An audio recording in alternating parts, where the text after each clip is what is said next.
பிரியமான தேவனுடைய பிள்ளைகளே, ஆண்டவர் இந்த நாளிலும் அவரை நாம் சபையோடு ஆராதிக்கும்படியாக தேவன் அந்த கிருபைகளை நினைத்து நாம் அவரை பாடி மகிமைப்படுத்தி நாம் ஆராதிக்குவாய் கடந்து போவோம்.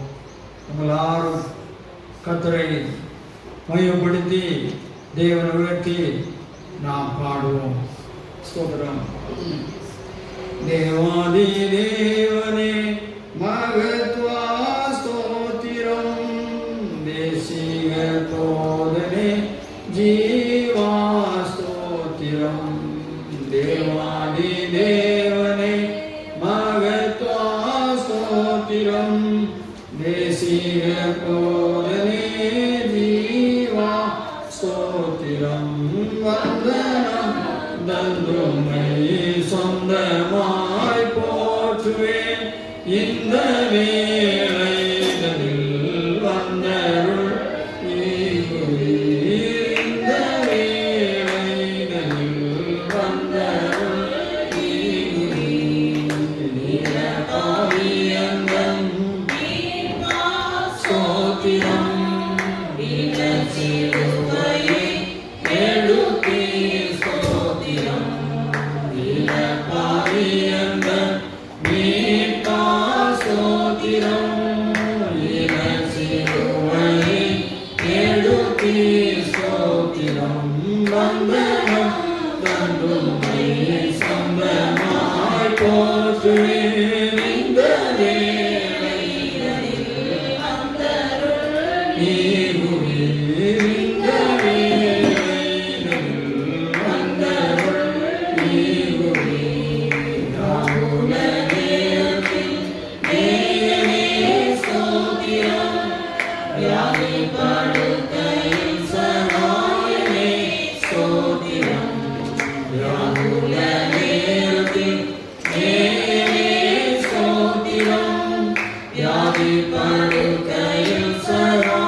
துதிகள் மத்தியில் வாசமாயிருக்கிற எங்கள் சர்வ வல்லமையுள்ள பரலோக பிதாவே, இந்த காலை நேரத்திற்காக நாங்கள் உம்மை ஸ்தோத்திரிக்கிறோம் ஆண்டவரே.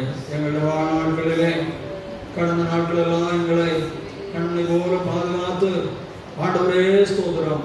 இந்த காலை நேரத்திலும் நாங்களுடைய ஆண்டவரே ஸ்தோத்திரம் ஆலயத்திலே கூடி வந்து ஆராதனைக்கு உரியவராயிருக்கின்றான உம்மை ஆராய்த்து மகிமைப்படுத்தும்படியான பாக்கியத்தை எங்களுக்கு அருளினபடியினால் உமக்கு ஸ்தோத்திரம்.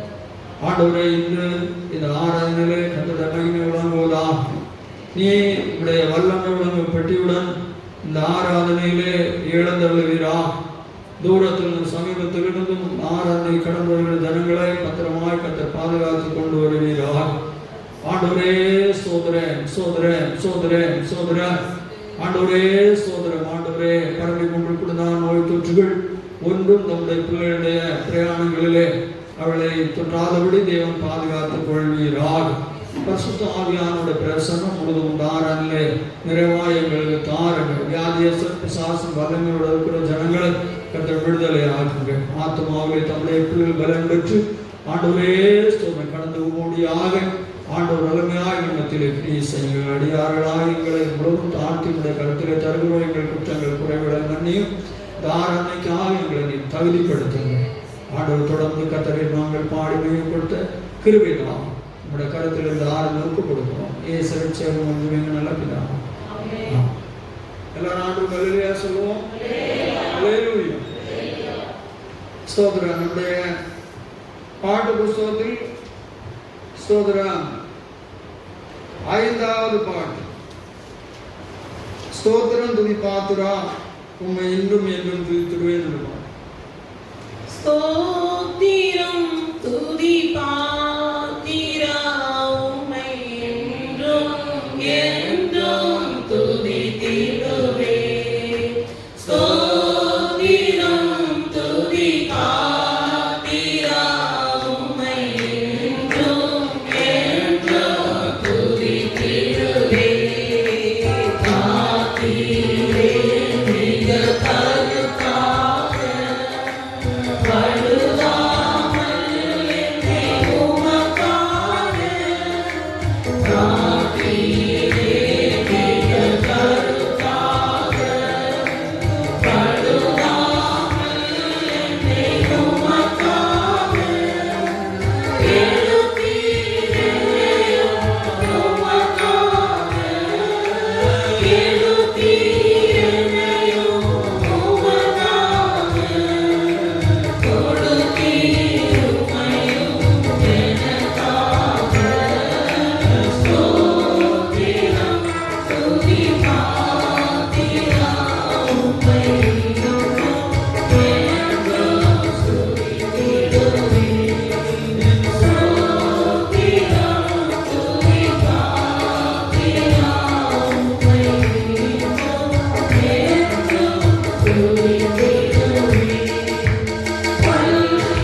பெரிய புஸ்தகத்தில் 444, சின்ன புஸ்தகம் 347.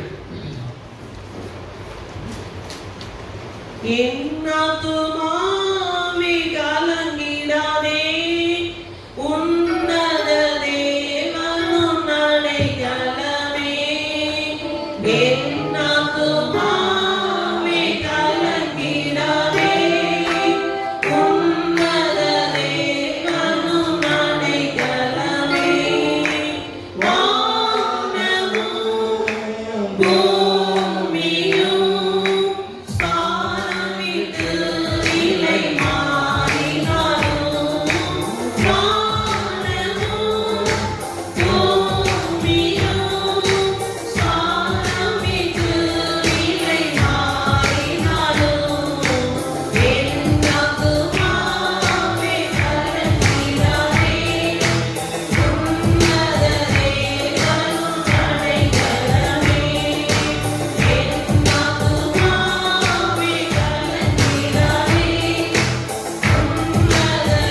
சின்ன புஸ்தகம் 459. வீண்டெடுக்கப்பட்ட கூட்டமே வேத உணர்ந்து லட்சணமே வேலை செய்யுமின். வீண்டெடுக்கப்பட்ட கூட்டமே வேத உணர்ந்து லட்சணமே வேலை செய்யுமின். அந்திய காலம் வந்தெடுத்து என்னை ஆசீர்வாதமானே. அந்திய காலம் வந்தெடுத்து என்னை ஆசீர்வாதமானே.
தேவனுடைய பிள்ளைகளே, ஸ்தோத்திரம். நம்முடைய வாழ்க்கையிலும் ஆண்டுடைய காரியங்களிலும் நாம் உற்சாகமாக ஜீவிக்க வேண்டும், மனதா ஜீவிக்க வேண்டும். சோர்வோ கூடாது, தொடர்வோ கூடாது. நமக்கு கொஞ்ச காலங்களே கொடுக்கப்பட்டிருக்கிற சொல்லி இந்த பக்தன் அந்த பாட்டை பாடுகிறோம், நாம் படிக்கிறோம். ஹல்லேலூயா. நம்மளாம் ஜெபம். ஹல்லேலூயா, ஹல்லேலூயா. பூவில் பிதாக்களை போல் ஜீவித்தோரெல்லாம் பொற்பரனேசுவுடன், பூவில் பிதாக்களை போல் ஜீவித்தோரெல்லாம் பொற்பரனேசுவுடன், சீயோன் சிகரமதில் நின்று ஆளுகை செய்யும் நாம் சீக்கிரம் வந்திடுதே. சீயோன் சிகரமிதில் நின்று ஆளுகை செய்யும் நாம் சீக்கிரம் வந்திடுதே. அன்பீருவே அன்பீருவே என்னை அழைத்த மகன்பீருவே, அன்பீருவே அன்பீருவே என்னை அழைத்த மகன்பீருவே. அன்பில் பரிசுத்தனாய் என்னை நிறுத்த பிதா நினைத்த பிறந்தீருவே. அன்பில் பரிசுத்தனாய் என்னை நிறுத்த பிதா நினைத்த பிறந்தீருவே. நல்ல இயேசுவே, நம்முடைய மாறாத கிருபைகளுக்காக ஸ்தோத்திரம். இந்த பிள்ளையோட வாழ்க்கையில் சில நன்மைகளுக்காக ஸ்தோத்திரம். இப்படி அடியனை தாண்டி இந்த கருத்தில் தருகிறேன். மகிமையுள்ள தேவன் முழுவதுமாக என்னை ஆளுகை செய்யுங்க. ஸ்தோத்திரம். உன்னதத்தின் பலன் என் மேலும் நிழலிடுவதாக. ஆண்டவரே, கூடி வந்திருக்கின்ற ஜனங்களுக்கு அவசியமான வார்த்தைகளை இந்த நாவல தேவன் தாருங்க. ஆண்டவரே, இந்த வார்த்தையினாலே என்னை நிரப்புங்க. ஸ்தோத்திரம் ஸ்தோத்திரம் ஸ்தோத்திரம் ஸ்தோத்திரம். ஆண்டவரே, நமக்கு ஸ்தோத்திரம் ஸ்தோத்திரம். தொடர்ந்து ஆவியான கிரியை செய். இயேசு ரட்சகர் மூலமே நல்ல பிதாவே. எல்லாரும் ஆண்டவர் ஸ்தோத்திரம் பண்ணுவோம். நாம் தொடர்ந்து மருவ மலையில் ஸ்தோத்திரம் கர்த்தராகிய இருக்கிற இயேசு கிறிஸ்து மருவம் அடைந்த பொழுது நடந்ததான சம்பவங்களை குறித்து படித்துக் கொண்டிருக்கிறோம். 7வது நாள் நாம் பூரணப்படுதலில் மறுரூபம் என்று சொல்லி நாம் படித்தோம். அதில் முதலாவதாக நாம் பரிசுத்தத்தில் பூரணப்பட வேண்டும் என்று சொல்லி படித்தோம். பரிசுத்த வேதாகமத்தை அருமையான தேவப்பிள்ளை நீங்கள் படித்து பார்ப்பீர்களானால் ஸ்தோத்திரம் சுமார் 16க்கு மேற்பட்டதான வேத வசனத்தின் ஆதாரங்களோடு நாம் பூர்ணப்பட வேண்டியதான சத்தியங்கள் எழுதப்பட்டிருக்கின்றன. ஸ்தோத்திரம் ஸ்தோத்திரம். நாம் கடந்த வாரம் பரிசுத்தத்தில் பூர்ணை குறித்து நாம் படித்தோம். 2வதாக யாக்கோபு 1ஆம் அதிகாரம் 2-4 வசனங்கள். என் சகோதரரே, நீங்கள் பலவிதமான சோதனைகளில் அகப்படும் போது உங்கள் விசுவாசத்தின் பரீட்சையானது பொறுமையை உண்டாக்கும் என்று அறிந்து அதை மிகுந்த சந்தோஷமாக எண்ணுங்கள். நீங்கள் ஒன்றிலும் குறைவுள்ளவர்களாய் இராமல் பூரணராயும் நிறைவுள்ளவர்களாய் இருக்கும்படி பொறுமையானது பூரண கிரியை செய்ய கடவுது. ஒரு அல்லேலூயா சொல்லுவோம். 2வதாக பொறுமையில் பூரணத்தை குறித்து எழுதியிருக்கிறது. பொறுமையானது பூரண கிரியை செய்ய கடவுது என்று நாம் படிக்கிறோம். 2வதாக நம்ம எல்லா தேவனுடைய பிள்ளைகளை நம்முடைய வாழ்க்கையிலே பொறுமையில் நாம் பூரணமடைய வேண்டும் என்று சொல்லி நாம் படிக்கிறோம். ஸ்தோத்திரம். ஆவின் கனிகளில் 9 ஒன்று நீடிய பொறுமை என்று சொல்லி நாம் படிக்கிறோம். ஸ்தோத்திரம். பொறுமை மிகவும் அவசியமான ஒன்று. அதில் நாம் பூரணப்பட வேண்டும் என்று எழுதியிருக்கிறது. ஸ்தோத்திரம். நம்முடைய கிறிஸ்துவ வாழ்க்கையில் சத்தியங்களை கேட்டு சுவாபங்களிலே நாம் பூர்ணப்படுகிற பொழுதுதான் ஸ்தோத்திரம் கர்த்தராகிய இயேசு கிறிஸ்துவின் திவ்ய சுவாபங்களிலே பூர்ணப்படுகிற பொழுதுதான் அவரை போல நாம் மாற முடியும். ஸ்தோத்திரம். நம்முடைய கடைசி நிலைமைகள் சுவாபங்கள் மாற்றப்படுகிறது. நாம் ஜீவித்து சத்தியங்களை கேட்டு சோதரன் ஜீவித்து வளர்ந்து வளர்ந்து இயேசுவை போல சுவாபங்கள் நமக்கு அது ஒரு நாள் உண்டாகிறதல்ல. சத்தியங்களை கேட்டு சத்தியங்களை நம்ம ஒப்பு கொடுத்து நாம் காத்து ஜெபிக்கிற பொழுது அந்த சுவாபங்களிலிருந்து நமக்கு விடுதலை தந்து தேவன் நம்மை பரிசுத்தப்படுத்திக் கொண்டு அவருடைய சுவாபங்களினால் நம்மை தேவன் உடைத்துக் கொண்டு வருகிறார். ஸ்தோத்திரம். ஆகவே நம்முடைய சுவாபங்களில் நாம் பூர்ணமடைய வேண்டும். ஸ்தோத்திரம். பொறுமையிலே நாம் பூரணமாப்பட வேண்டும் என்று சொல்லி நாம் படிக்கிறோம். ஸ்தோத்திரம். பாருங்கள், சமுதாயத்திலும் குடும்பங்களிலும் பொறுமை இழக்கிறபடியினாலே எவ்வளோ விதமான சோதனைகளும் பிரச்சனைகளும் ஸ்தோத்திரம் குடும்பங்களில் நடக்கிறது, வேலை ஸ்தலங்கள் நடக்கிறது, சமுதாயங்கள்லாம் இன்றைக்கு நடந்து கொண்டுதான் இருக்கிறது. ஸ்தோத்திரம். இருவருக்குள்ளாக ஸ்தோத்திரம். ஒருவர் பொறுமையாக இருந்தால் இல்லைன்னா 2 பேரும் பொறுத்து போகிற பொழுது அதில் ஒன்று தீமைகள் நடக்கிறது இல்லை.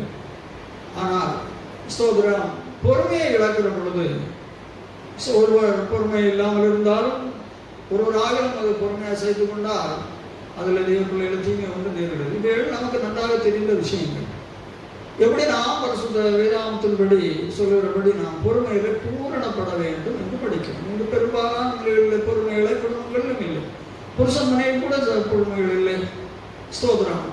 பொறுமை இழக்கிற பொழுது ஸ்தோத்திரம் அதிகபட்சமான கோபங்களை கொடுக்கிறார்கள். மனைவிகளோடு உச்சகட்டமான கோபங்களை கொடுக்கிறார்கள். பிள்ளைகளை போட்டு சில நேரங்களில் பயங்கரமாக அந்த பொறுமை இழந்து கோபப்படுகிறதுனால பிள்ளைகளை பயங்கரமாக அடித்து விடுகிறார்கள்.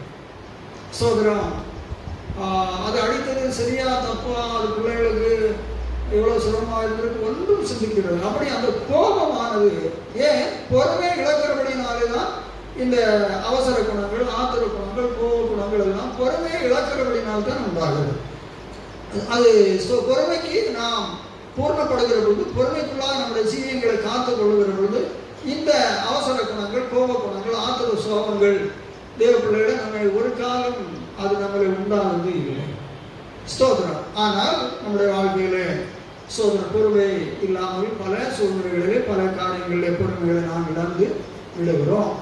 ஸ்தோத்திரம். அது நமக்கும் மற்றவர்களுக்கும் பாதிப்போடு கொண்டு வருகிறது. குடும்பங்கள் அநேக வாழ்க்கையில பொறுமைகள் இல்லாதபடினால சில சகோதரங்கள் ரொம்ப அவசரப்பட்டு போகக்கூடாது. அதுக்கெல்லாம் ஸ்தோத்திரம் மனைவிதான் அதற்கு பலியாக மாறிவிடுகிறது. அப்படி நிறைய குடும்பங்கள் இருக்கிறது.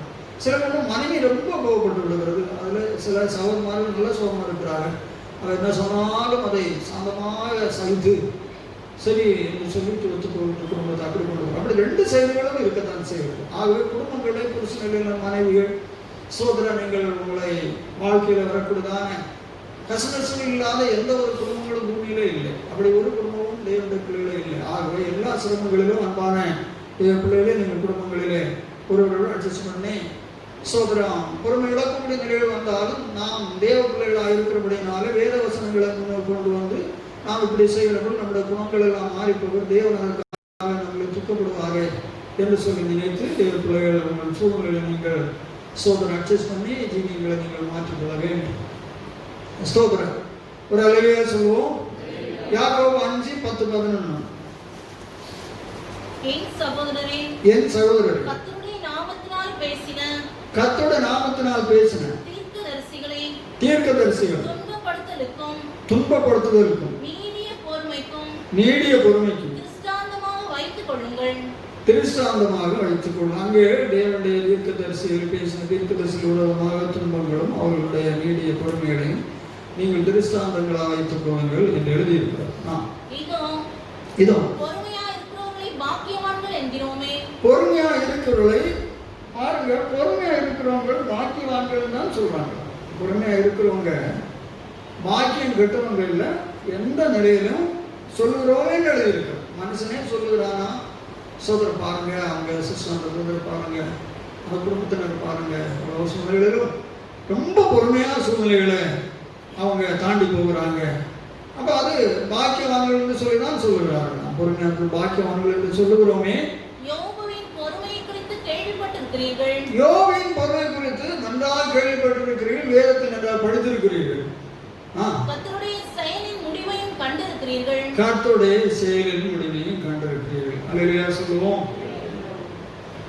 இங்கே யாக்கோபு அப்போஸ்தலனை கொண்டு பரிசுத்த ஆவியானவர் பொறுமைக்கு உதாரணமாக தீர்க்கதரிசிகள் தங்கள் சூழலில் உண்டான நிலையிலே பொறுமையை காத்துக் கொண்டார்கள் என்று சொல்லி, பின்பு உத்தமனும் சன்மார்க்கனும் தேவனுக்கு பயந்து பொல்லாப்புக்கும் விலகி பூமியில் அவனைப் போல ஒருவரும் இல்லை என்று சொல்லி சோதரன் தேவன் சாட்சி கொடுத்ததான அந்த சோதரன் தேவனே சாட்சி கொடுத்ததான அந்த தேவ மனிதனுடைய வாழ்க்கையிலே அவன் பொறுமையாக இருந்ததை தேவனுடைய செயலின் முடிவையும் குறித்து அங்கே உதாரணப்படுத்தி எழுதியிருக்கிறது.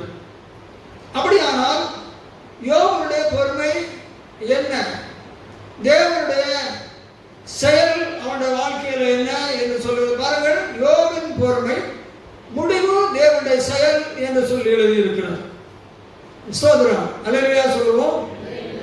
இது நம்ம நன்றாக இந்த விஷயங்கள் தெரிந்தது. யோபுடைய வாழ்க்கையில் ஊத் தேசத்தில் அவனை போல ஐஸ்வர்யவான் ஒருவனும் இல்லை, அவனை போல கனத்துக்குரியவன் ஒருவனும் இல்லை.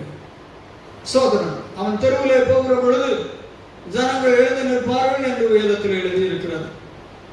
சோதரன் அவனுடைய பேச்சுக்கு மரம் பேச்சு யாரும் பேசுகிறது இல்லை என்று நாம் வேதத்திலே படிக்கிறோம். சோதரன் ஒரு அல்லேலூயா சொல்லுவோம்.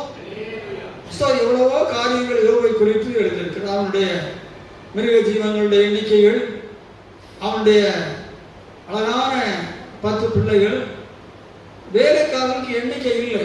ஆபிரகாமுடைய வேலைக்காரர் 318 என்று எழுதியிருக்கிறது. இது யோபு ஆபிரகாமின் காலத்திலே வாழ்ந்த ஒரு தேவ பக்தனாக தேவ பிள்ளைகளை அவர் காணப்படுகிறார். ஸ்தோத்திரா. அப்போ இந்த புஸ்தகத்தில் தள்ளி எழுத இங்கே நடைமுறையாக உள்ளக்கு வந்திருந்தாலும் ஸ்தோத்திரா அந்த பகுதியிலே அவர் வாழ்ந்தவர்.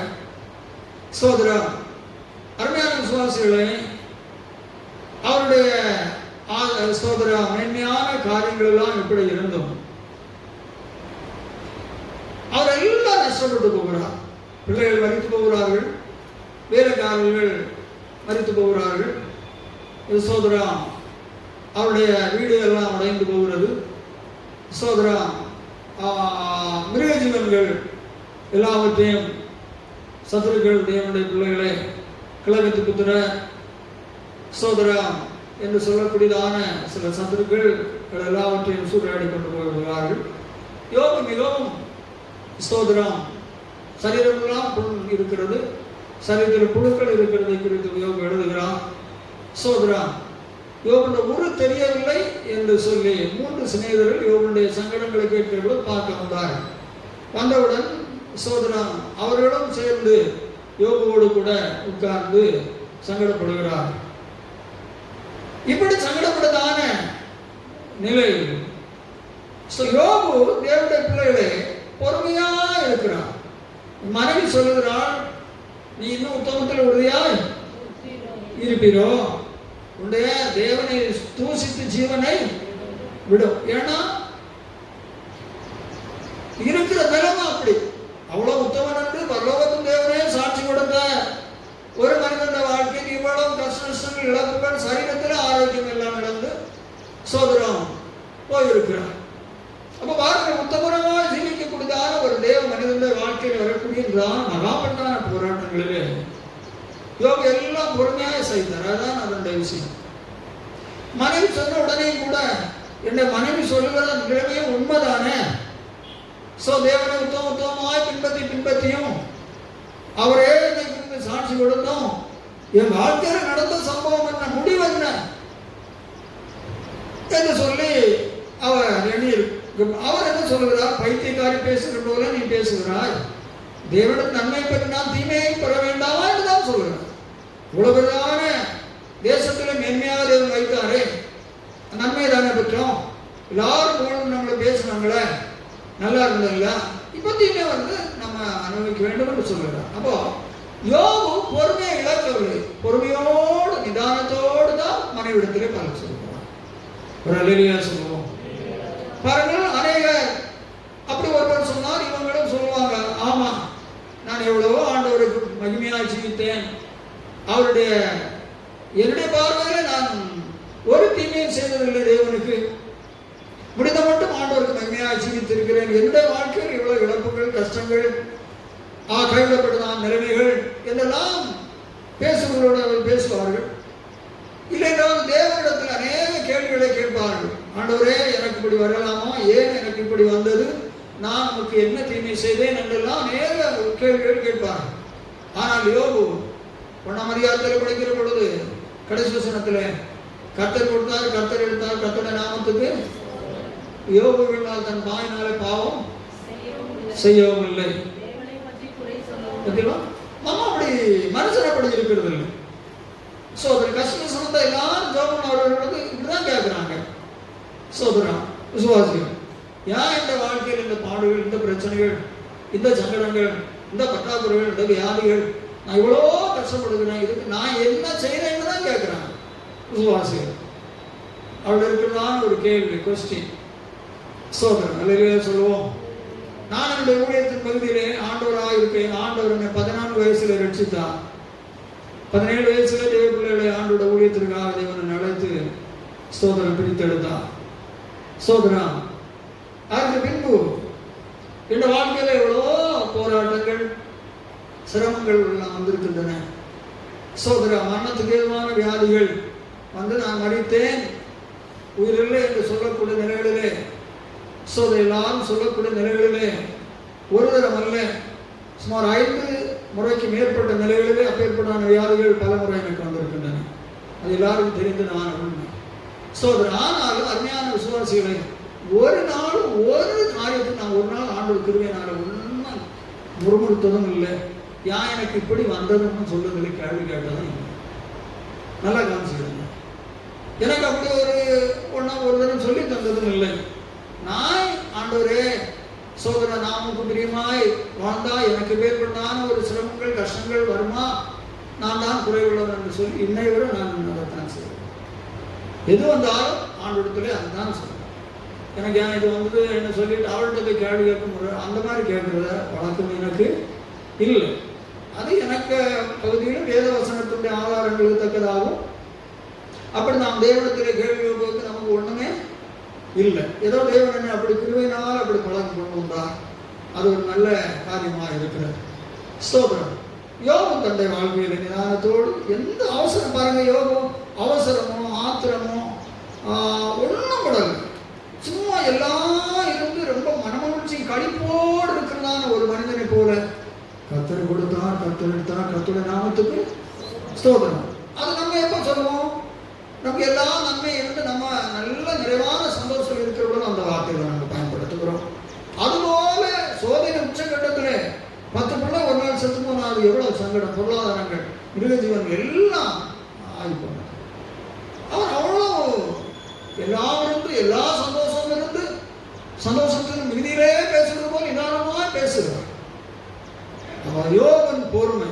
பிறகு அவருக்கு ஆதரவாய் பேசின அனைத்து 3 சிநேகர்களும் அவரை குறித்து தேவ பிள்ளைகளை அநேக குற்றங்களை சொல்லி இருக்கிறார்கள் என்று வேதம் யோகன் புத்தகம் படிப்பிக்கிறது. ஸ்தோத்திரம். அதெல்லாம் அவர் அப்படியாகவே சைத்து கேட்டுக்கொண்டே இருக்கிறார். யோகன் பொறுமை. அல்லேலூயா சொல்லுவோம். பின்பு செயலின் முடிவு. ஆண்டவர் அவருடைய இந்த சூழ்நிலையெல்லாம் விலக்கி இரட்டையான ஆசீர்வாதத்தை என்ன செய்தார்? கொடுத்தார். அவருடைய காலங்கள், சூழ்நிலைகள், கண்ணீர்கள், கஷ்ட நஷ்டங்கள் எல்லாம் மாற்ற, எல்லா இழப்புகளும் அவருக்கு மறுபடியுமாக திரும்பி கொடுக்கப்பட்டது என்று சொல்லி அருமையான விசுவாசிகளை உண்டாகும். யோபு சோதரம் பொறுமையா இருந்தா தேவன் அவருடைய வாழ்க்கையில் பெரிய அற்புத செயல்களை தேவன் செய்தார். யோபின் சிநேகிதர்கள் பொறுமையாய் பேசவில்லை. நீங்கள் படிங்கள், கவனியுங்கள். 42:7-9. அதே கர்த்தர் இந்த வார்த்தைகளை யோபோடே பேசின பின், கர்த்தர் இந்த வார்த்தைகளை யோபோடே பேசின பின் கர்த்தர் தேமானியனான எலிப்பாசை நோக்கி உன் மேலும் உன் 2 சிநேகிதர் மேலும் எனக்கு கோபம் மூழுகிறது. என் தாசனாகிய யோபு என் தாசன யோபு பேசினது போல நீங்கள் என்னை குறித்து நிதானமாய் பேசவில்லை. பாருங்க, நிதானம், பொறுமை, அவசரப்படவில்லை யோபு அவருடைய பேச்சு. ஆண்டவர் இந்த 3 பேரையும் சொல்லுகிறார். யோபு பேசுனது நிதானமாய் பேசவில்லை, பொறுமையாக பேசவில்லை. சோதரன், நீங்கள் அதற்கு மிஞ்சி சோதரன் நிதானம் கட்டு பேசி இருக்கிறீர்கள், கோபப்பட்டு பேசி இருக்கிறீர்கள். ஆகும் உங்கள் மேலே எனக்கு என்ன முழுது கோபம் மூடுகிறது என்று படிக்கும்.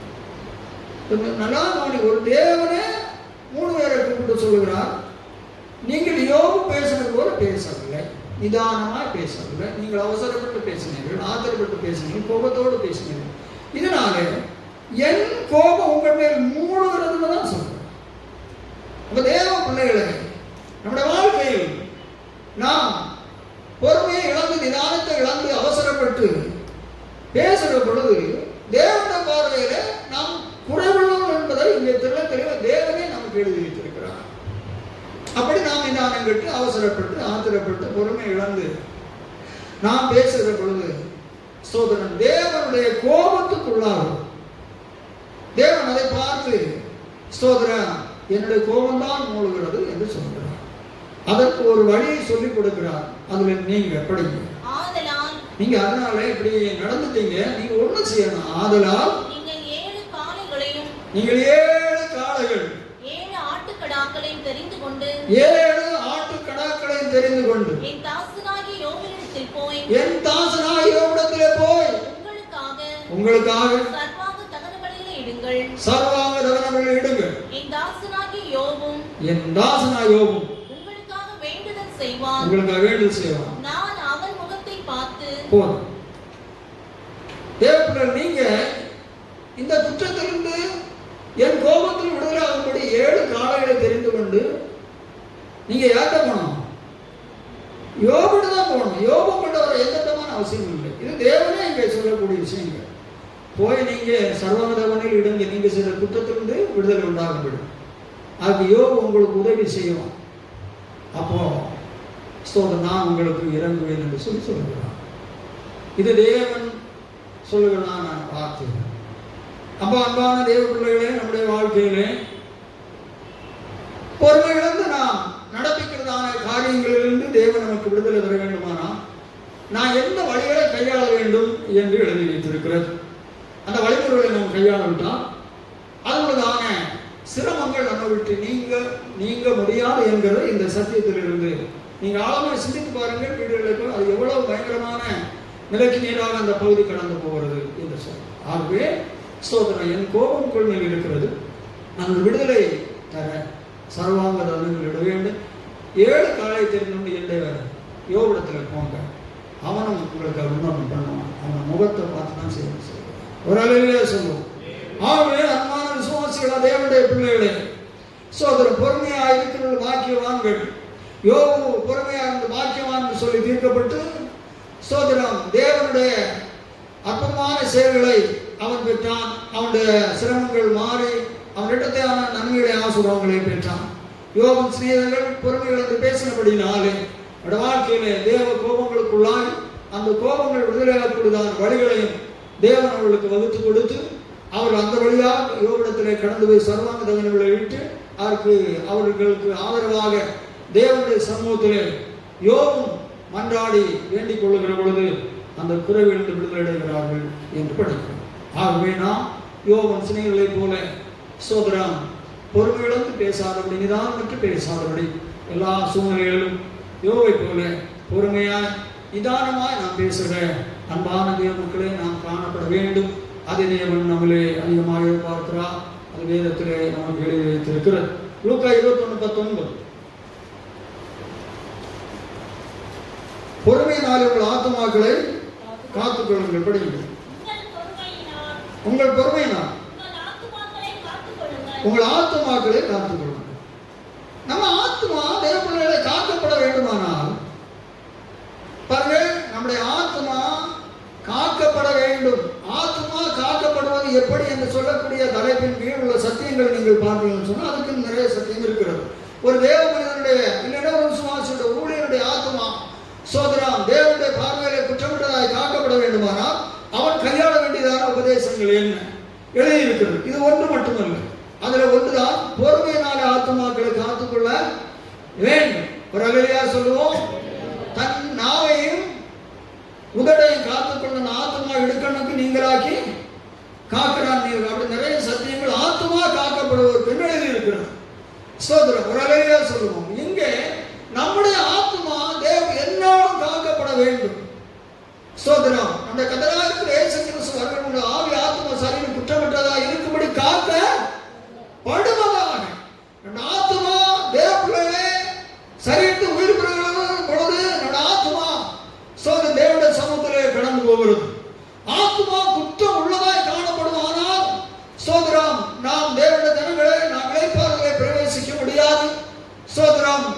ஸ்தோத்திரம். இரண்டாம் மனமாய் அக்கினியின் கடல் எரிகிற கந்த ஸ்தோத்திரம் அந்த கடல் தான் நமக்கு ஸ்தோத்திரம் பங்கு.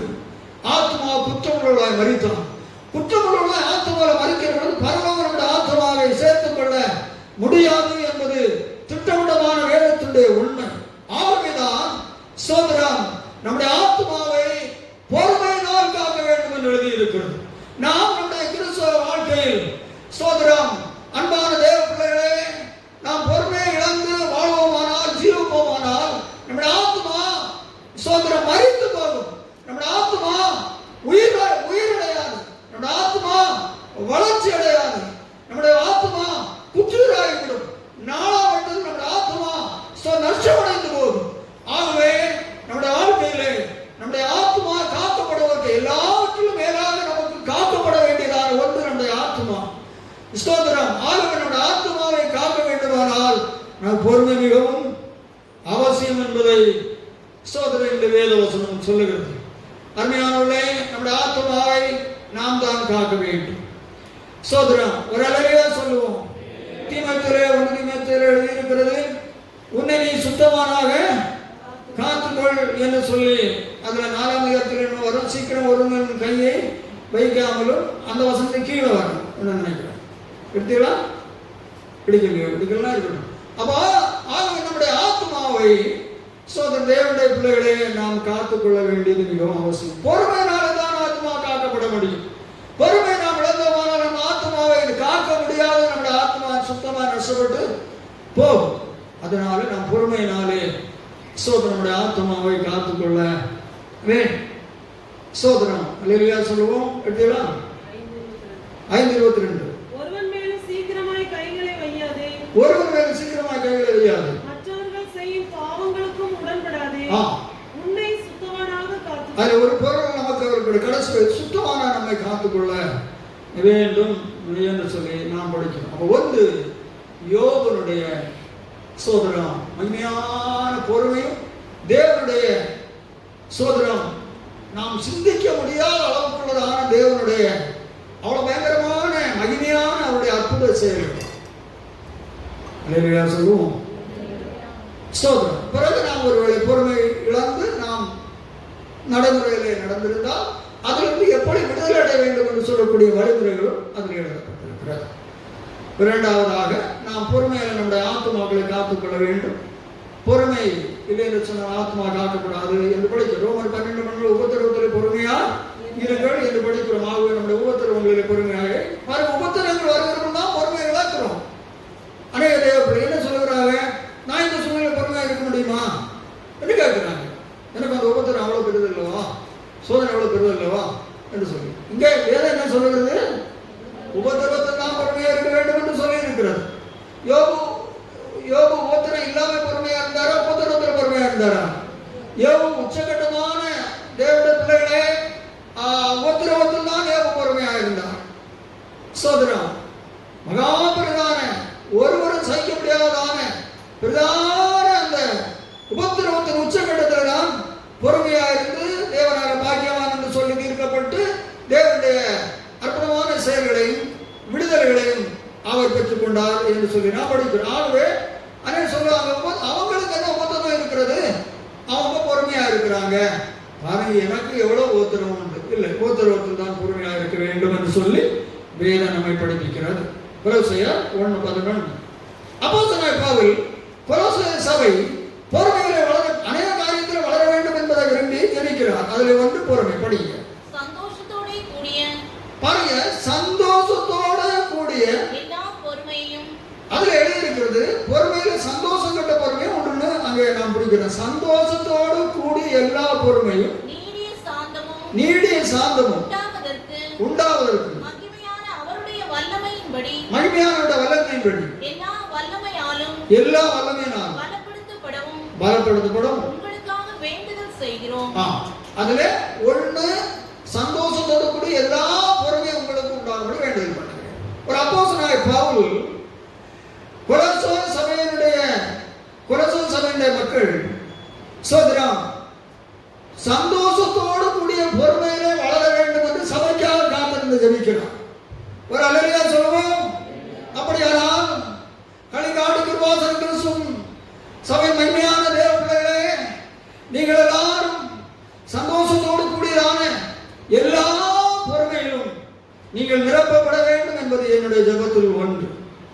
பவுல் அதைத்தான் ஆத்துமாக்களுக்கு செய்தார். நீங்கள் மறந்து போகாதீர்கள். ஸ்தோத்திரம். ஒரு அல்லேலூயா சொல்லுவோம். நீங்கள் அப்படியே ஜெபிக்க வேண்டும். இதை நினைவில் கொள்ளுங்கள். ஒரு பவுல் சபை சந்தோஷத்தோடு கூடிய பொறுமையிலே வளர வேண்டும் ஸ்தோத்திரம் என்று சொல்லி ஜெபித்தார். ஸ்தோத்திரம். இது போல ஒரு சபையுடைய ஊழியனுடைய ஸ்தோத்திரம் மேலான ஒரு வேலை என்ன?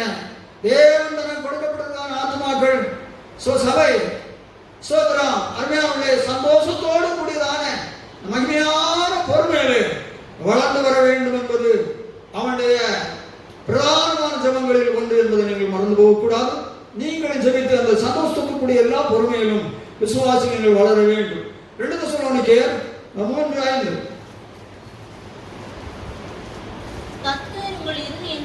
கர்த்தர் உங்கள் இருதயங்களை தேவனை பற்றும் அன்புக்கும் கிறிஸ்துவின் பொறுமைக்கும் நேராய் நடத்துவாராக. கிறிஸ்துவின் பொறுமைக்கு நேராக நடத்துவாராக. ஒன்று யோகம் பொறுமை பாக்கியவான், அதுக்கு நேராக. இரண்டாவது ஸ்தோத்திரம், கர்த்தர் உங்கள் இருதயங்களை கிறிஸ்துவை பற்றி அன்பிற்கும் கிறிஸ்துவின் பொறுமைக்கு நேராக நடத்துவாராக. ஒரு விசுவாசியினுடைய வாழ்க்கையினுடைய வழி என்ன?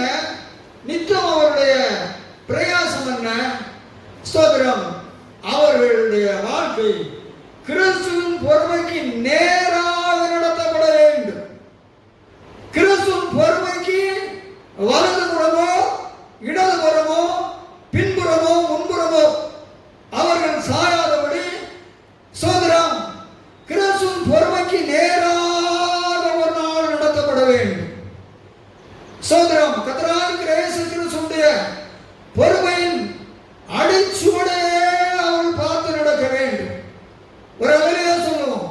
அன்பான விசுவாசிகளே, உங்களை ரட்சித்த இயேசு ஸ்தோத்திரம் பூமியிலே அவருக்குடான பாடு உபத்திரவம் சோதனைகளிலே எப்படி அவர் பொறுமையாக ஜீவித்தாரோ அந்த பொறுமையின் அடிச்சுவடில் தான் நாம் நீங்களும் ஜீவிக்க வேண்டும் என்று சொல்லி தேவன் விரும்புகிறார். ஸ்தோத்திரம். தினம் ஒவ்வொரு நாளும் அதுதான் நம்முடைய வழியாகவே இருக்க வேண்டும் என்று விரும்புகிறார். இன்றைக்கு நாம் எப்படி பொறுமையை கடைபிடிக்கிறோம்? இன்றைக்கு நாம் எப்படி பொறுமையில நாம் வாழ்ந்து கொண்டிருக்கிறோம்? யாருடைய பொறுமையின் அடிச்சுவடை நாம் பின்பற்றுகிறோம்? ஒரு அளவிலா சொல்லுவோம். சாத்தானுடைய பொறுமையின் அடிச்சுவடை பின்பற்றுகிறோமா? ஸ்தோத்திரம். வேறு யாருடைய பொறுமையின் அடிச்சுவடை நம்மிடத்தில் இருக்கிறது? ஸ்தோத்திரம். ஆகவே கிறிஸ்துவின் பொறுமைக்கு நேராக நடத்தப்பட வேண்டும். ஒவ்வொரு நாளும் அதான் அவள் இலக்குதான். அந்த பொறுமை தான், வேற எந்த ரீசன் சொல்வதற்கு எழுதப்படவில்லை. அப்படின்னா சிந்தித்து பார்ப்போம். பொறுமையில் பூரணத்தை நீங்க என்னைக்கு உங்களோட வாழ்க்கையில கொண்டு வருவீர்கள்? ஸ்தோத்திரம். நான் என்னை குறித்து தேவப்பிள்ளை மேன்மையாக சொல்லவில்லை. தேவனுடைய புரிதான கிருபையினா ஸ்தோத்திரம். தேவ பிள்ளைகளே, நான் பேசுகிறது இதில் ரொம்ப கவனமாக தான் பேசுகிறேன். ஸ்தோத்திரம். ஒரு அல்லேலூயா சொல்லுவோம். என்னாச்சுன்னா நல்லா தெரிஞ்ச ஊழியர்கிட்ட நீங்க கேட்டு பாருங்க. அவங்களே சொல்லுவாங்க பேசிட்டே இருக்கிற பொழுது, என்ன பாஸ்டர் நீங்க ஒண்ணுமே பேசல, ஒரு பதிலும் சொல்லவில்லை. அவர் சொல்லுங்க பதில் சொல்லு, அவர் சொல்றோட நல்லா தெரியும் பேசுங்க. நான் அப்படி கேட்டு சொல்றேன். ஒரு அல்லேலூயா சொல்லுவோம். யார் பேசுறது, எந்த அன்பான தேவ மக்கள் பேசினாலும் நான் ஒன்றும் ஏழவிதமாக யார்கிட்டையும் எதுவுமே பேசுறது இல்லை. ஸ்தோத்திரம். அல்லேலூயா சொல்லுவோம். ஸ்தோத்திரம். ஆகவே அன்பான விசுவாச மக்களை, நமக்கு என்ன தேவன் அப்படிதான் எழுதி வச்சிருக்கிறார். அவருடைய பொறுமையின் அடிச்சுவடுகளை நாம் பின்பற்ற வேண்டும் என்று சொல்லுவோம். அவருடைய பொறுமைக்கு நேராக வழி நடந்தால், அவருடைய பொறுமையை குறித்து இயேசு 53 அதிகாரத்தில் ஸ்தோத்திரம் என்ன எழுதியிருக்கிறது? எங்கள் மூலமாக கேள்விப்பட்டது விசுவாசித்தவன் யார்? கர்த்தருடைய யாருக்கு வெளிப்பட்டது? படிங்க. இளங்கிளைய போறோம், வரணத்தில் துணிக்கிற வேற போறோம், நமக்கு முன்பாக எழும்புகிறார். அவருக்கு அழகும் இல்லை. தேவர்கள் அவருடைய அளவுக்கு சமமான ஒரு அளவும் இல்லை. ஆனால் அவருடைய பாடுகள் அவரை அழகற்றதாக மாற்றினது. ஒரு அளவிலே சொல்லுவோம். சாட்டை 6 நாள் அடித்து கிழிக்கப்பட்டு உளப்பட்ட நிலம் போல மாறி, ஸ்தோத்திரம், கிழிந்த சதை, ஸ்தோத்திரம், போரை போல இரத்தமானது அவரை மூடுகிறது. எல்லா அளவும் போய்விட்டது. ஸ்தோத்திரம். படிங்க. நாம் அவரை பார்க்கும்போது நாம் அவரை விரும்பத்தக்க ரூபம், ஒரு ரூபம் இல்லை. அவர் 16 சிறந்தவர். பாருங்கள், ஒருவர் பெரிதான ஒரு விபத்துக்குள்ளாகி தலையிலிருந்து கால் வரை நசுக்கப்பட்டு சின்னாபரணமாகி இருக்கிற பொழுது நாம் யார் வேணாலும் பார்ப்பதற்கு ஐயோ என்று சொல்லிதான் அலறுவோம். சோதரர் ஒரு அலறியா சொல்லுவோம். அவருடைய ரூபமாக கெட்டு போயிருக்கும். இதுபோல இயேசு அடித்து அவர் காயமடைந்து தன்னுடைய மகிமையின் ரூபம் விளக்கப்பட்டார். அவர் அசட்டை பண்ணப்பட்டவரும், எல்லாரும் அவரை அசட்டை பண்ணினார்கள். மனுஷரால் புறக்கணித்தார்கள். துக்கம் நிறைந்தவரும், பயங்கரமான துக்கம், பாடு அனுபவித்தவருமாயிருந்தார். பாடுக்கு உச்சக்கட்டத்தை அளவில்லை. அவரை விட்டு நம்முடைய முகங்களை மறைத்துக் கொண்டோம். அவர் அசட்டை பண்ணப்பட்டிருந்தார், அவரை எண்ணாமற் போனோம். இப்படி இயேசுவினுடைய பாடுகளை குறித்து ஏசா தீர்க்கதரிசி கர்த்தராகிய இருக்கிற இயேசு கிறிஸ்துவினுடைய பிரபுக்கு முன் சோதரம் வாழ்ந்தானே சோதர பிள்ளைகளே ஏசாயை கொண்டு பரிசுத்த ஆவியானவர் எழுதி வைத்திருக்கிறார். இதுதான் 4 சுவிசேஷங்களுடைய கடைசி 3 அதிகாரங்களிலே இயேசு இந்த பூமியிலே ஊழியத்தின் பகுதியிலே பட்டதான பாடுகள் எழுதியிருக்கிறது. ஸ்தோத்திரம். ஒரு அல்லேலூயா சொல்லுவோம். அவரை கண்ணை கட்டினார்கள். ஸ்தோத்திரம். கன்னத்தில் அறைந்தார்கள். யார் உன்னை அடித்தது சொல்லு என்று சொல்லி சொன்னார். முகத்தில் காரி உமிழ்ந்து துப்புனார்கள். தாட மயிரை பிரித்து இழுத்தார்கள். ஸ்தோத்திரம். தேவாலயத்தை இடித்து 3 நாளுக்குள் கட்டுவேன் என்று சொன்னார் என்று சொன்னார். பலவிதமான குற்றங்களை அவர் மேலே சொன்னார். ஒரு குற்றமும் தேவ பிள்ளைகளை அவரால் நிரூபிக்க முடியவில்லை என்று நாமெல்லாம் இந்த வேத வசனங்களை சோதனம் படித்திருக்கிறோம். அவருடைய வசனத்தை அப்படியே எடுத்துட்டாங்க. சோதனம் வெறும் அறையைதான் மூடப்பட்டிருந்தாங்க. அவ்வளவு கேவலப்படுத்தினார். இயேசு ஏறோடு பார்த்து மிகவும் ஆச்சரியப்படுகிறார். நீ ஒன்றும் பேசுகிறதா என்று கேட்போம். ராஜா ஆச்சரியப்படுகிறேன். இவ்வளவு ஒன்று இன்சுபடுத்துறது ஒன்றும் பேசுகிறேன். ஒரு அழகையா சொல்லுவோம். அன்பான சோமசிவா தேவனுடைய பிள்ளைகளை, நம்முடைய சோதரம் பொறுமை சோதரர் கர்த்தராகிய இருக்கிற இயேசு கிறிஸ்துவினுடைய பொறுமைக்கு மேலாக நடத்தப்பட வேண்டும் என்று எழுதியிருக்கிறார். சோதரம் ஆண்டுடைய பொறுமைகள் அவ்வளவு உச்சகட்டமாக இருக்கிறது. நீங்கள் அந்த பாடமன்றங்களை எப்படி தியானிக்க என்று சொல்லி தெரியாது. அந்த வேத வசனங்களை தியானிக்கிற பொழுது அவ்வளவாக உள்ளமடைந்து கண்ணீர் தானே வந்துவிடும். ஏசு எல்லாம் நமக்காகத்தான். இதற்கு அவர் ஒரு குற்றமும் செய்யவில்லை. ஒரு அல்லேலூயா சொல்லுவோம். இப்படி இயேசுவுடைய பொறுமையை குறித்து சுவிசேஷங்களிலும் ஏசு 53 அதிகாரத்திலும் தெளிவாக தேவனுடைய பிள்ளைகளை எழுதியிருக்கிறது. அல்லேலூயா சொல்லுவோம். ஆகவே நம்முடைய ஸ்தோத்திர அன்புக்குரியவர்களே, கிறிஸ்துவ வாழ்க்கையில் ஸ்தோத்திரம் நாம் அவருடைய பொறுமைக்கு நேராக நடத்தப்பட வேண்டும். ஸ்தோத்திரம். அப்படியானால் நம்முடைய வாழ்க்கையிலே ஸ்தோத்திரம் பொறுமை என்று சொல்லக்கூடிய நிலை யோபைக்குரிய போலவும் இயேசுக்குரிய போலவும் நாம் பார்த்தால் ஒரு ரோமத்தின் அளவாகிலும் பொறுமை இவ்வளவு கால கிறிஸ்துவ வாழ்க்கை நம்முடைய வாழ்க்கையில் இருக்கிறதா நீங்கள் சிந்தித்து பாருங்கள். அல்லேலூயா சொல்லுவோம். ஆகவே எனக்கு அன்பான மகிமையான விசுவாசிகளே, நம்முடைய வாழ்க்கை பொறுமையிலே பூர்ணமடைய வேண்டும். இல்லை என்று சொன்னால் இயேசு அருவமடைய முடியாது என்பது திட்டவட்டமான வேதத்தினுடைய சத்தியமாக அருமையான விசுவாசிகளே ஸ்தோத்திரம் காணப்படுகிறது. ஸ்தோத்திரம். 1 Corinthians 3:3 படியுங்கள். அவன் மதுபான பிரியனும் அடிக்கிறவனும் இழிவான ஆதாயத்தை இச்சிக்கிறவனுமாய் இருக்கட்டும். நாங்கள் நேரங்களில் ஆகவே யாக்கோபு 5:7 படிங்க.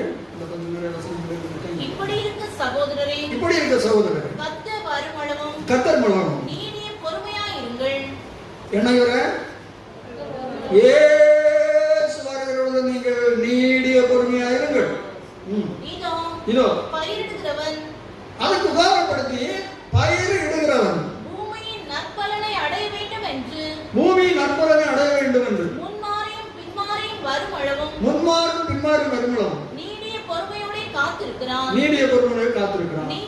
நீங்களும் நீடிய பொறுமையோடு இருந்து உங்கள் இதயங்களை ஸ்திரப்படுத்துங்கள். கர்த்தரின் வருகை சமீபமாய் இயேசு சீக்கிரம் வருகிறார். ஆகவே அவர் வருகை மட்டும் நீங்கள் நீடிய பொறுமையா இருங்கள். பயிரிடும் நம்ம நிலத்தை பண்படுத்தி பயிரிடுகிற பொழுது, விதைக்கிற பொழுது மழை வர வேண்டும் என்று எதிர்பார்க்கிறோம். அதற்காக காத்திருக்கிறோம். ஒரு அல்லேலூயா சொல்லுவோம். அதனுடைய அறுவடைக்குரியதான குறிக்கப்பட்ட காலங்களுக்கு நம்ம என்ன செய்திருக்கிறோம்? பொறுமையாக தான் காத்திருக்கிறோம். பின்ன நட்டு 1 வாரம் கழிச்சு ஸ்தோத்திரம் அது பலன் வரல என்று சொல்லிட்டு நான் சங்கடப்படுகிறது. அது குறிக்கப்பட்டதான நாள் நிச்சயமாக உண்டு. இதுபோல அவசரப்பட்டதான பொறுமை அல்ல. இயேசு வருகிறது வரையிலும் நாம் பொறுமையல்ல, நீடிய பொறுமையாக இருங்கள். ஸ்தோத்திரம். பூமியில விதைக்கிறவன் மழை எதிர்பார்த்து அந்த அறுவடைக்காக பொறுமையோடு பலனுக்காக காத்திருக்கிறது போல கர்த்தராகிய இயேசு கிறிஸ்து வரும் மட்டுமாக அன்பான தேவனுடைய பிள்ளைகளே, நாம் நம்முடைய நீடிய பொறுமையை காத்துக்கொள்ள வேண்டும் என்று படிக்கிறோம். 1 Peter 2:19 படியுங்கள்.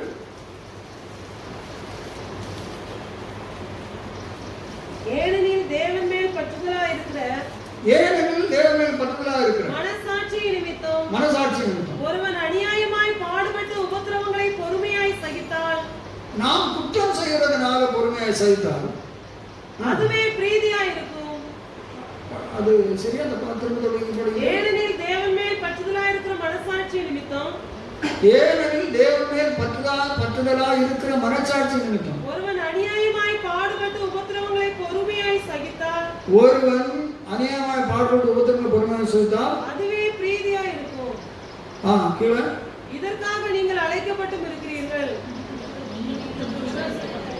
நீங்கள் குற்றம் செய்து அழிக்கப்படும் போது பொறுமையோட சகித்தால் அதனால் என்ன கீர்த்தி உண்டு? நீங்கள் நன்மை செய்து பாடுபடும் போது பொறுமையோட சகித்தால் அதுவே தேவனுக்கு முன்பாக பிரீதியா இருக்கும்.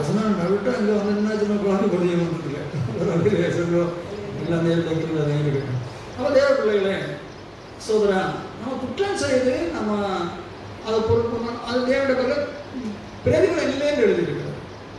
சொல்லுவோம், நம்ம குற்றம் செய்யாம நம்ம பாடுகள் பொறுமையோடு சகித்தால் அது பெரிய பிரதிபலனா இருக்கிறது என்று சொல்லக்கூடிய சத்தியத்தையும் அருமையான சுவாசங்களை நாம் படிக்கிறோம். வெளிப்படுத்தல் 1:9-2-3-19-3-10 சகோதரனும் இயேசு கிறிஸ்துவின் நிமித்தம் வருகிற உபத்திரவத்திற்கும் அவருடைய ராஜ்யத்திற்கும் அப்போ சொன்ன இயேசு கிறிஸ்துவின் வருகிற உபத்திரவத்திற்கும் அவருடைய ராஜ்யத்திற்கும் அவருடைய பொறுமைக்கும் உங்கள் உடன் பங்காளனுமாய் இருக்கிற யோவானாகிய நான். அப்போ யோவான் தன்னுடைய வாழ்க்கையில கிறிஸ்து பொறுமைக்கு நேராக நடத்தப்பட்டிருக்கிறார். அல்லேலூயா சொல்லுவோம். அவருடைய பாடுக்கு உடன் பங்காளன் என்று எழுதுகிறார். அப்ப பூர்வத்தில் நம்முடைய பக்தர்மார்கள் எப்படியா ஜீவித்தவர்கள் அல்ல, அவருடைய பாடுக்கு உடன் பங்காளன். அப்போ சொன்ன யோவான் வாழ்க்கை இவ்வளவு பெரிதான பாடுகள். பத்மனிவுக்கு அவர் கடைசி அனுப்பப்பட்டிருக்கிறார். சோதரம் தேவ பிள்ளைகளே, ஆனாலும் கிறிஸ்து பொறுமைக்கு நேராக பாடுகளுக்கு பங்குள்ளவன் என்று சொல்லி எழுதுகிறார். அதுபோல நாம் ஆண்டோடைய பாடுகளுக்கு பங்குள்ளவர்கள் அவருடைய அடிச்சுவடில் நடக்க வேண்டும். சோதர படியுங்கள் 2:3. நீ சகித்துக் கொண்டிருக்கிறதையும் பொறுமையாய் இருக்கிறதையும் அது எந்த சபை? எபேசு சபை நல்ல ஆண்டவர் சாட்சி கொடுக்கிறார். இந்த சபையில இன்னும் காரியங்கள் எல்லாம் இருந்தாலும் நீ நல்ல சகிக்கிறாய் என்று சொல்லி. அப்ப தேவ பிள்ளைகளே சோதரன் நம்மை குறித்து நம்முடைய சபையில அதுபோல எவே சபையை போல தேவ பிள்ளைகள் பொறுமையா இருந்தால் படிங்க. அடுத்தது அறிந்திருக்கிறேன் சொல்லி சொல்றேன். அவர் சபையில பொறுமையை குறித்து அது பொறுமை நடக்குங்களா வரும். எவே சொல்லி தேவனை சாட்சி கொடுக்கிறார். நம்ம அப்படி ஜீவித்தா நம்மை குறித்து தேவன் சாட்சி கொடுப்பான். ஸ்தோத்திரம்.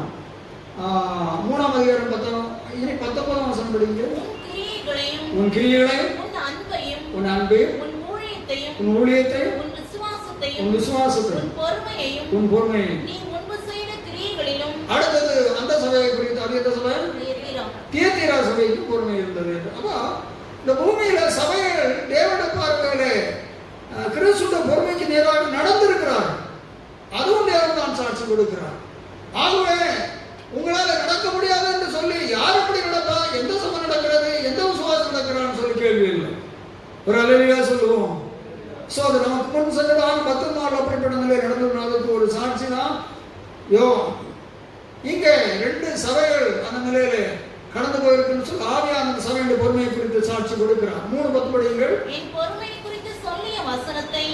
அடுத்தது என் பொறுமையை குறித்து சொல்லிய வசனத்தை நீ காத்துக்கொண்டபடியினால் பூமியில் குடியிருக்கிறவர்களை சோதிக்கும்படியாக. அந்த சபை என்னது? பிலதெல்பியா சபை. பத்திலாம் அங்கே ஆசிரியர்கள் 7 சபைகள் அவர்கள் 3 சபை தேவனுடைய பொறுமையை காத்து ஆண்டவர் அப்படியே திட்டவட்டமா பேசுகிறார். என்னுடைய பொறுமையை சொல்லிக் கொடுத்த வசனத்தை நீ என்ன செய்தா காத்து கொண்டா என்று சொல்லி நான் படிக்கிறேன். அப்ப இது போல தேவ பிள்ளைகளே நம்ம கட்டாயம் காக்கணும். அந்த சபைகள் எல்லாம் தேவனுடைய பொறுமையை குறித்து சொல்லுதான வசனங்களை காத்து கொண்டு தேவனுடைய பொறுமையில தான் ஸ்தோத்திரம் கட்டி எழுப்பப்பட்டிருக்கின்றன. ஸ்தோத்திரம். லூக்கா 8:15 படியுங்கள். லூக்கா 8:15. நல்ல நிலத்தில் விதைக்கப்பட்டவர்கள் வசனத்தை கேட்டு அதை உண்மையும் நன்மையுமான இருதயத்திலே காத்து பொறுமையுடனே பலன் கொடுக்கிறவர்களாய் இருக்கிறார்கள். வசனத்தை பொறுமையுடன் கேட்டு பொறுமையா பலன் கொடுக்கும். ஒரு அல்லேலூயா சொல்லுவோம். தேவ வசனத்தை கேட்டு நல்ல நிதானமாக தேவ பிள்ளைகளே பொறுமையாய் நிதானித்து கேட்டு ஸ்தோத்திரம் நம்ம உண்மையும் நன்மையான இதயத்தில் அதை வச்சு பக்குவப்படுத்தி நம்ம ஜீவித்து கனி கொடுக்கணும்னு எழுதியிருக்கு. வசனத்தை எப்படியோ கேட்கக்கூடாது. அழகாக எழுதியிருக்கிறது. வசனத்தை நிதானமாய் தேவ பிள்ளைகளே நம்ம இதயபூர்வமாக கேட்டு உண்மை நன்மையான எண்ணங்கள் எழுதியிருக்கிறது. அப்படினால் அந்த வேத வசனங்களை கேட்டு பக்குவமாக்கக்கூடியதான இருதயம். வேத வசனத்தை நாம் தூரமாக எழுந்து கொள்ளக்கூடிய இருதயம் அல்ல, வசனங்களை விளைச்சல் அடையக்கூடியதான நிலைகளான உண்மை நன்மையான இருதயம் எழுதி. அல்லேலூயா சொல்லுவோம். அப்படி வசனத்தை நாம் பொறுமையாக கேட்டு பலம் தருகிறது பிள்ளைகளாக நாம் காணப்பட வேண்டும். சோதரம் பாருங்கள்.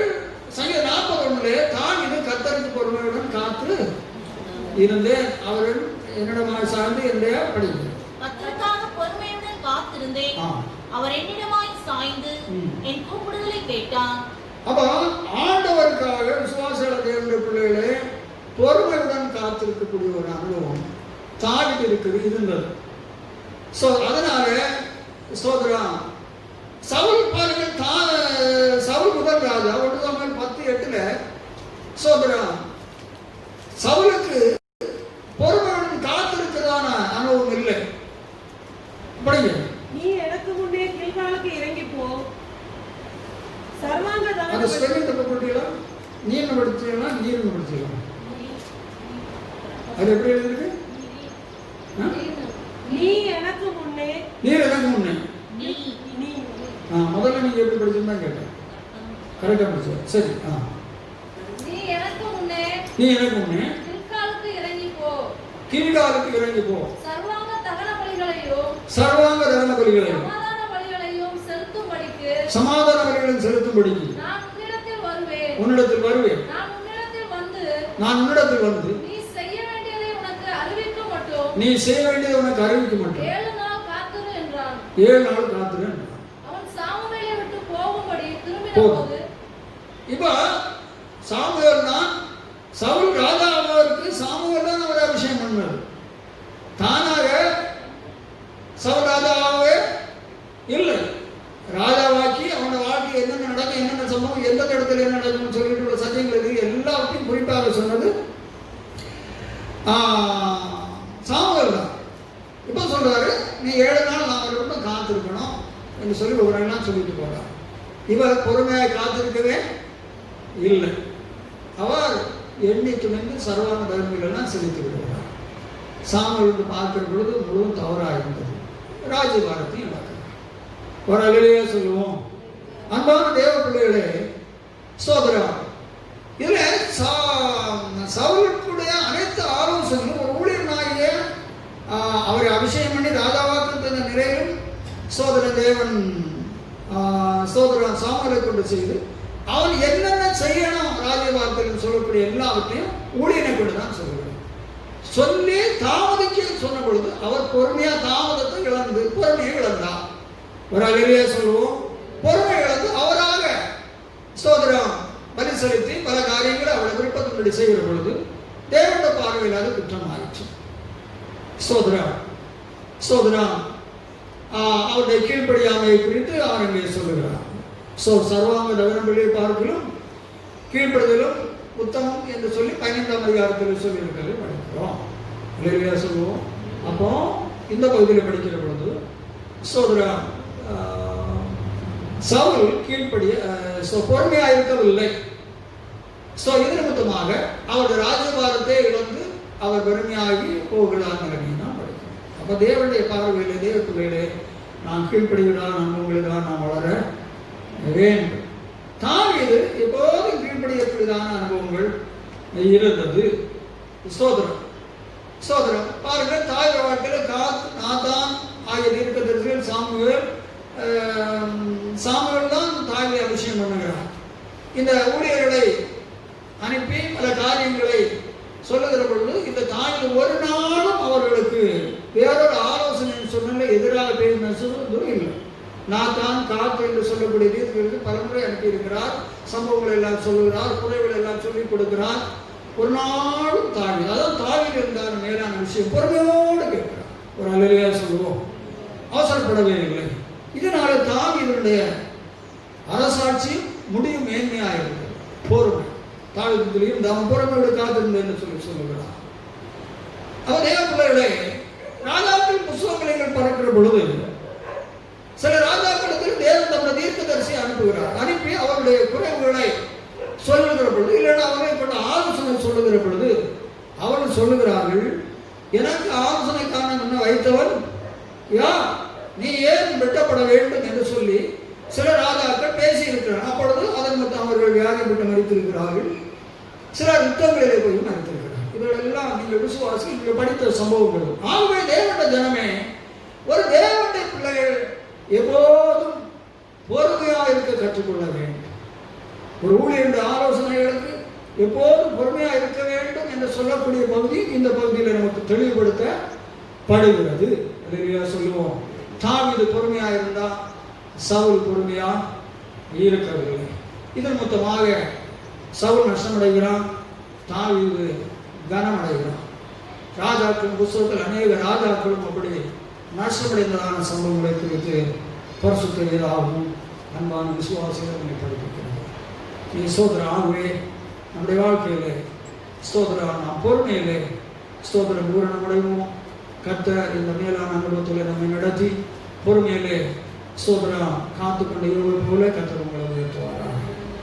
பொறுமையின் அடிச்சூடிலே நடந்ததான யோவான் சாமனை போல கர்த்தர்களை மேன்மையாக கர்த்தர் உயர்த்தி கொண்டு வருவாராக. நாம் வெளிப்படுத்தில படித்ததான எபேசு சோதரா இன்னும் படித்ததான அந்த 2 சபைகள் 3 சபைகளை போல விசுவாச மக்களாக இருக்கிற நீங்கள் அனைவரும் தேவன் சாட்சி கொடுக்க தகுந்த உள்ளதான ஸ்தோத்திரம் பொறுமையிலே ஸ்தோத்திரம் நீங்கள் வளருவீர்களாக. வேத வசனங்களை பொறுமையாய் கேட்டு ஸ்தோத்திரம் உண்மை நன்மையான இதயத்திலே நீங்கள் வைத்துக் கொண்டு பலந்தர கர்த்தர் உங்களுக்கு கிருபை தருவாராக. விதைக்கிறவன் பலனுக்காக மழைக்காக காத்திருந்து நீடிய பொறுமையாய் இருந்த பலனை அனுபவிக்கிறது போல அன்பான விசுவாசிகளே கர்த்தர் வரப்படும் நீங்கள் நீடிய பொறுமையாக இருந்து பிரதிபலனோடு வருகிறார் அவரிடத்திலிருந்து பிரதிபலனை பெற்று நித்தியத்தில் மகிமையாக வாழ்வீர்களாக கர்த்தர் வசனத்தின்படி ஆசீர்வதிப்பாராக. இப்பொழுது எழும்பி நின்று பாடுகிற பொழுது நம்முடைய மிஷனரி காணிக்கைகளை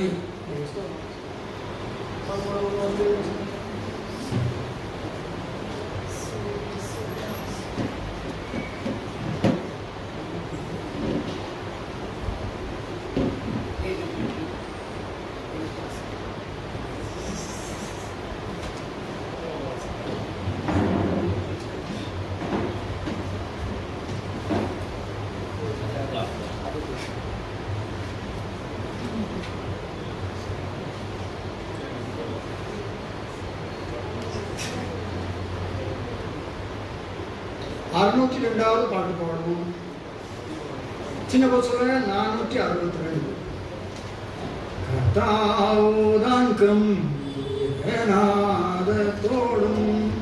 பிரதான தெய்வ சத்தத்தோடும் பிரதான தெய்வ தூத சத்தத்தோடும் சொர்க்கத்தில் நீரங்கி வந்திடும்போம் சொர்க்கத்தில் நீரங்கி வந்திடும்போம் எத்தனையோ சந்தோஷம் எத்தனையோ சந்தோஷம் எத்தனையோ சந்தோஷம் மத்தியாகாசத்தில் எத்தனையோ சந்தோஷம் எத்தனையோ சந்தோஷம் எத்தனையோ சந்தோஷம் மத்தியாகாசத்தில் மண்ணில் உறங்கிடுന്ന சுத்திமான்மார் மண்ணில் உறங்கிடுന്ന சுத்திமான்மார்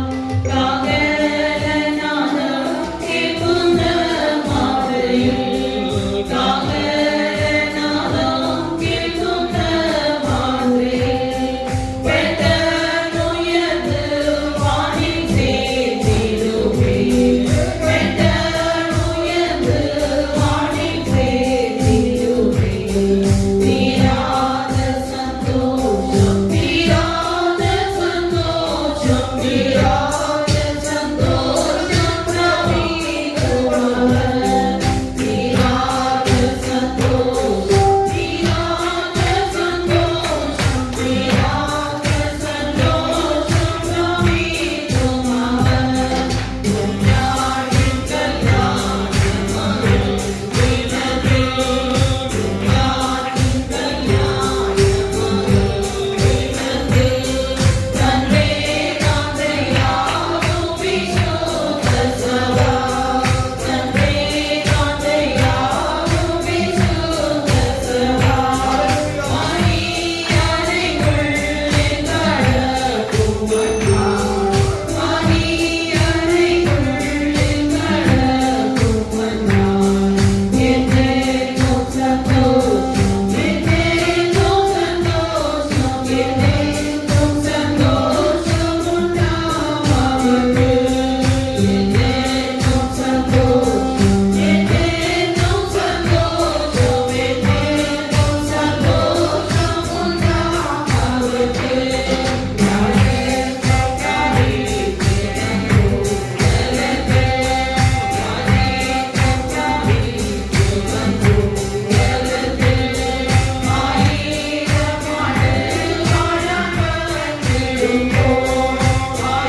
அடைய வேண்டும்.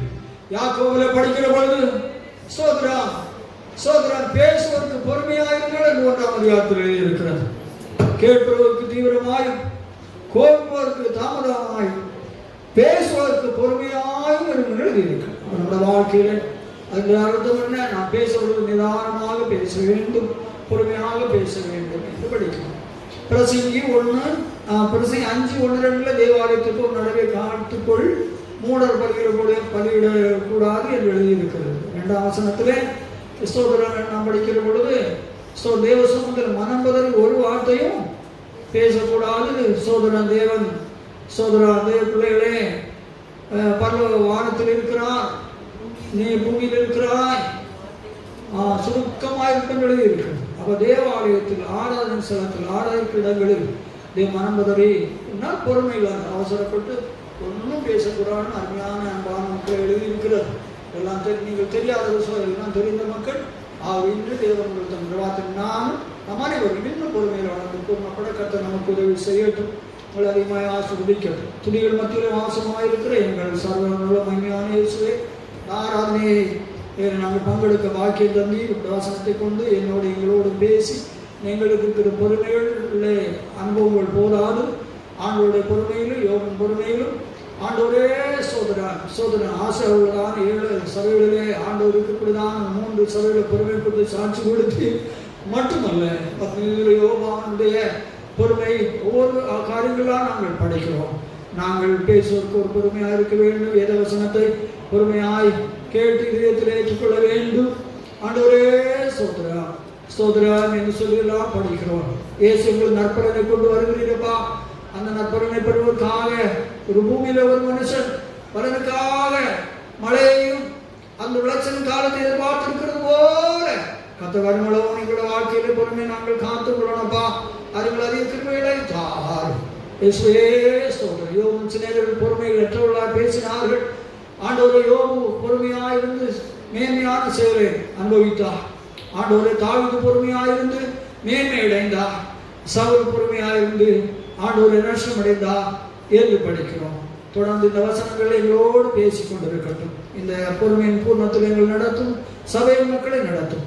ஆசை உள்ளதான சபையை போல இந்த சபைக்கு தேவன் சாட்சி கொடுக்க இந்த மக்களை சந்தோஷத்தோடு எல்லா பொறுமையிலும் நிரம்ப வேண்டும் என்று பவுல் ஜெபிக்கிறது போல இந்த நாமத்தினால் அடியே ஜெபிக்கிறேன். இந்த பிள்ளைகளை அந்த அனுபவம் இல்லாத நிரப்பும் எல்லா குடும்பங்களை ஆசிரியர் வேசலட்சம் முடிஞ்சவன் நல்ல பிதாவும் ஆத்மாவை கர்த்தரை ஸ்தோத்திரி. உள்ளுமே பரிசுத்த நாமத்தை ஸ்தோத்திரி. ஆத்மாவை கர்த்தரை ஸ்தோத்திரி. கர்த்தர் செய்த சகல உபகாரங்களையும் மறவாதே. நம்முடைய கர்த்தராகிய இயேசு கிறிஸ்துவின் கிருபையும் பிதாவாகிய தேவனுடைய அன்பும் பரிசுத்த ஆவியின் ஐக்கிய சிநேகம் நம்ம சகல பரிசுத்தவான்களும் பரிசுத்தவான்களோடு கர்த்தர் வரை மட்டும் நன்றி இருப்பதாக. ஆமென்.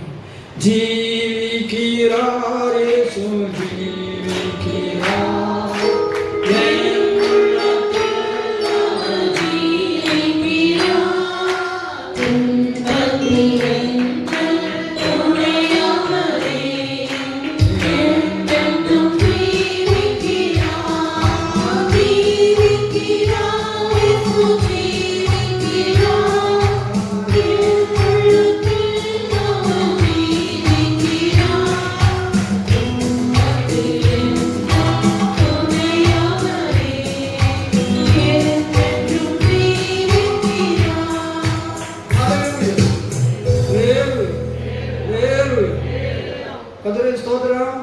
ஸ்தோத்திரம் ஆண்டவர்கள் அனைவரையும் ஆசீர்வதிப்பாராக.